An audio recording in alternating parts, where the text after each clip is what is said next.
But jumping into those hot or nots, man. Let's start you off with one. We're going to talk about him a little bit this episode, but hot or not, CMC will finish as this season's MVP.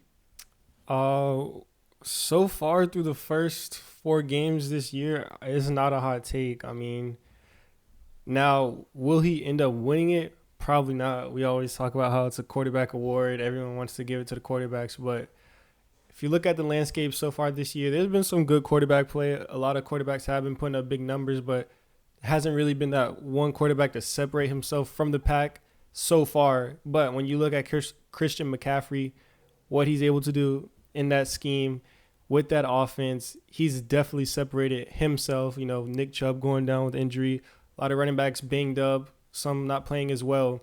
Christian McCaffrey is about as, consistent, as stable as you can get.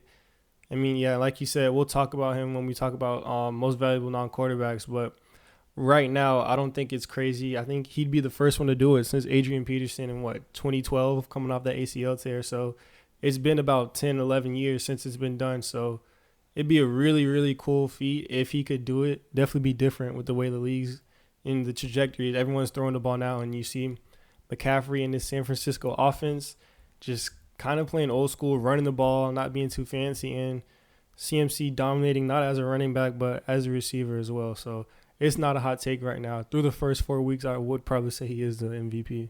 Yeah, I was going to ask you if you remembered who the last one was and when it was. AP 2012, obviously. And we talk it's quarterback award, whatnot. But that's easy. I'm trying to see who was before AP, LT in 06. Yeah. So, I mean, the last non-QBs to win it was 2 running backs. But next up, man, hot or not, the Rams are legit playoff contender. I would say that is... I'm going to say it's a hot take right now just because it's early. Now, if you want to say they are a playoff contender, I wouldn't argue. Right now, I think they're a fringe wild card team, looking to make a chance, to kind of punch their ticket in, if I would have to guess now. But still got some questions. Matthew Stafford, you saw that last game against the Colts. Banged up, had that ankle injury, I think. Kupp getting healthier, but, is he going to play this week still? Some questions there. McVay saying they want to work him back slow. So still some injury questions and also some O-line questions. You kind of seen that pressure get to Stafford when they lost 2 weeks ago against the Bengals and then against the Colts as well, him getting banged up. So some questions, I think, still on that offensive side of the ball. Defense, Aaron Donald has been playing solid football. He, not looking like his dominant prime self where he was undisputedly the best player, but he's playing really good. So their defense has been okay. But there's just no – if Stafford can stay healthy and Kupp comes back to, the form we saw him play at before, then yes, I think they can. But I just think there's too many questions right now. But what does help him is the NFC does seem to be kind of open right now, although kind of switch where the NFC is looking better than the AFC right now. But I think there's still a way the Rams can make it. But right now, I would pump the brakes just a little bit. I want to see a little bit more from that team. So I'm going to say that's a hot take, but the Rams are definitely a lot higher than I thought, than a lot of people thought. And I think they're trending in the right direction. I just want to see a little bit more consistency before I say they can make the playoffs. So I would say they're a middle-pack team outside in looking at the wild card right now. I agree, man.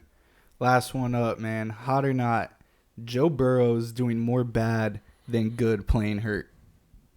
That's not a hot take, man. I mean, when you look at this Bengals team and this offense and the way they're just not getting anything going, Jamar Chase in the presser after saying he's always fucking open. I mean, excuse my profanity. Yeah, that's not what you want to hear from your number one star receiver, but he's not wrong. T. Higgins going down with injury.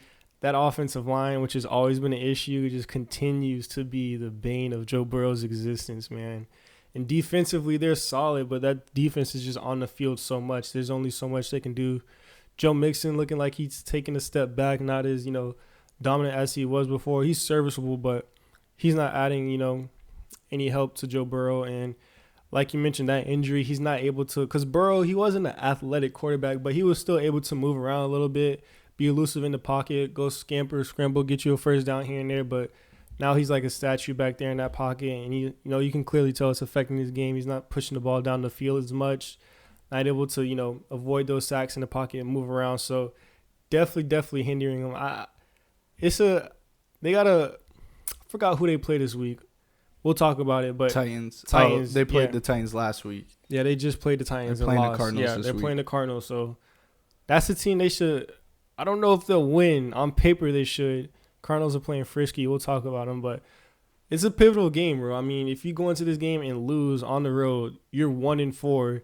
Your franchise quarterback, who just became the most paid player in the NFL, like, do you want to keep sending him out there? It's just, risking injury, risking, Joe Burrow's play just dropping, and I don't think that's something you would want to do now. Cincinnati hasn't had, the greatest history of treating their franchise quarterbacks and players right, so we'll see. So far, they've been pretty good with Joe Burrow, but I definitely think after this week, if you lose or even if you win, but it's not in a dominant fashion and there's some question marks still around that team, you definitely might want to look to just maybe putting Burrow on an IR, sitting him, resting him, and kind of just chalking this season up and waiting to get back fully healthy next year because, like you mentioned, in the AFC, it's definitely top-loaded, and if you want to compete like the Bengals coming in, they got Super Bowl aspirations. That's their main goal. If you ask anybody in Cincinnati, any of the fans, anyone up there, they think they can and should compete for a Super Bowl. So if that's out of the question at this point, I think you kind of just throw this season to the side, say it was one of those weird seasons, Joe Burrow was injured, just didn't get going, and kind of just look forward to next year because there's no reason to go out there and risk injury to Jamar Chase, Joe Burrow, those really big players. You already lost T. Higgins. He's on a contract year. Not too sure what's going on there. So, I mean, it's already looking pretty bad in Cincinnati, so you might want to just, take the rain delay, call it a season before it gets really worse out there in Cleveland. Well, in Ohio. You said Cleveland. Or Cincinnati, not Cleveland, yeah. Well, yeah. Yeah. But Cincinnati. You talked about Burrow's mobility. It's not even his mobility. He can't push the ball downfield. You said it. I think he had 0 throws for 10 or more air yards last week against the Titans, which is really bad considering Deshaun Watson just came off his best career game against those same exact Titans. Yeah, Justin Herbert tore him up a few weeks ago. Mm-hmm. So, yeah, the teams have been able to throw on the Titans. They have a really good run defense, but you can throw on the Tennessee Titans, and, yeah, like you mentioned, not a good look. That's all my hot or nots for this week. All right. I think I said Cleveland probably because I was looking at my hot or not, so I'll start off with that one. So we'll go hot or not. After a disappointing loss in Week 4, Deshaun Watson was ruled out. Is it true that he is the answer for Cleveland after seeing DTR in that offense without Deshaun Watson? I mean, it's not a hot take. Now, when you say the answer, it's debatable, in what kind of terms. But when Deshaun was playing bad, there was a lot of talk. DTR, the fan base, we got DTR. He's the answer.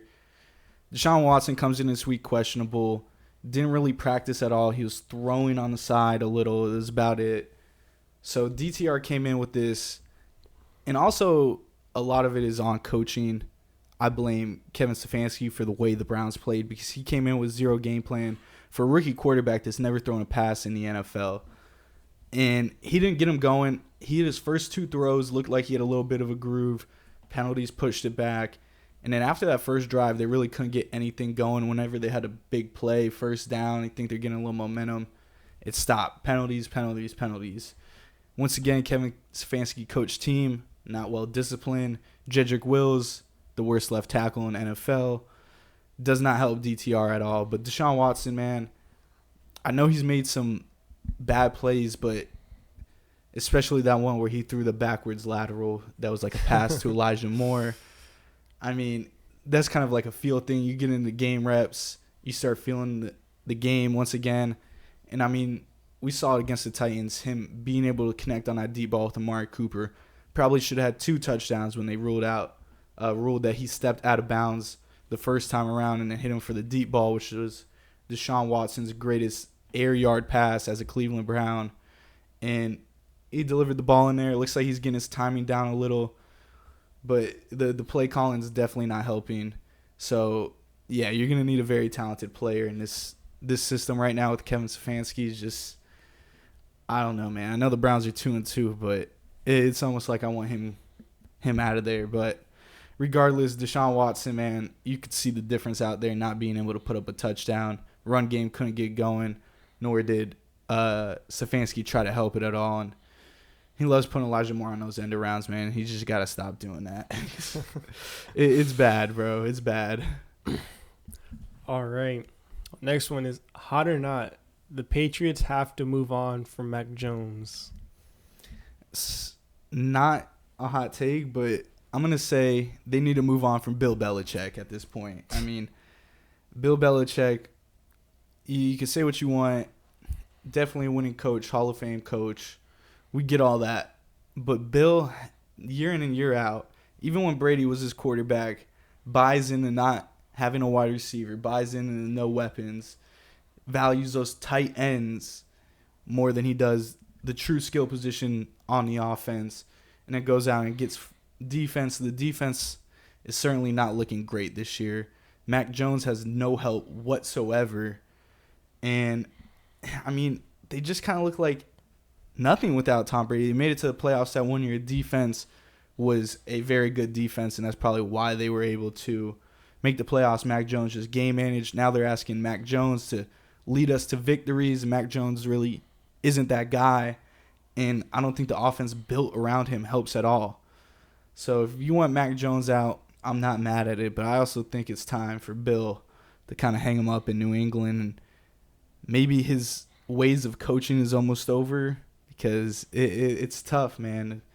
Go out there and, you got Zeke, who's an aging running back coming off the worst year of his career, and you're saying he's been playing so well, we're going to start him over Ramondre Stevenson, who took Damian Harris's job last year. It doesn't add up. You got Devontae Parker, your number one weapon on the outside, and Devontae Parker was drafted in the 2010, 2011, whatever it was. He's been in the league for almost a decade, and he's an aging wide receiver. And yet, a few years ago, they paid Hunter Henry and Jonnu Smith. Jonnu Smith's gone. I mean, it's just the Bill Belichick era. I think it might be time, man, in New England. Listen, I'm not going to say that's, crazy take, but I can definitely see where you're coming from. There's a lot of finger pointing to go on in New England right now. Let's just say that. Yeah, and Mac's probably pointing at Bill. Bill's pointing at Mac. And Mac's not pointing. He's fucking kicking him. Trying to nut tap him. Who did he do that to? Sauce? Sauce, yeah. Yeah. He's trying to cleat Bill. A little dirty player. Yeah. Anyways. All right, the last one I have is hot or not. Both undefeated teams left in the NFL, and the Niners and Eagles are the best teams in the league. I mean, it's not a hot take. The Eagles, former, NFC champions, went to the Super Bowl last year. After starting slow, they looked to be starting to click, especially that offense after Hurts was able to throw for 300 plus. A.J. Brown got involved. He looked happy on the sideline this week probably. But we know what they bring on defense. Elite. Jalen Carter, stealing the draft. We say that all the time, man. One of the best D tackles in the league right now, not just rookies.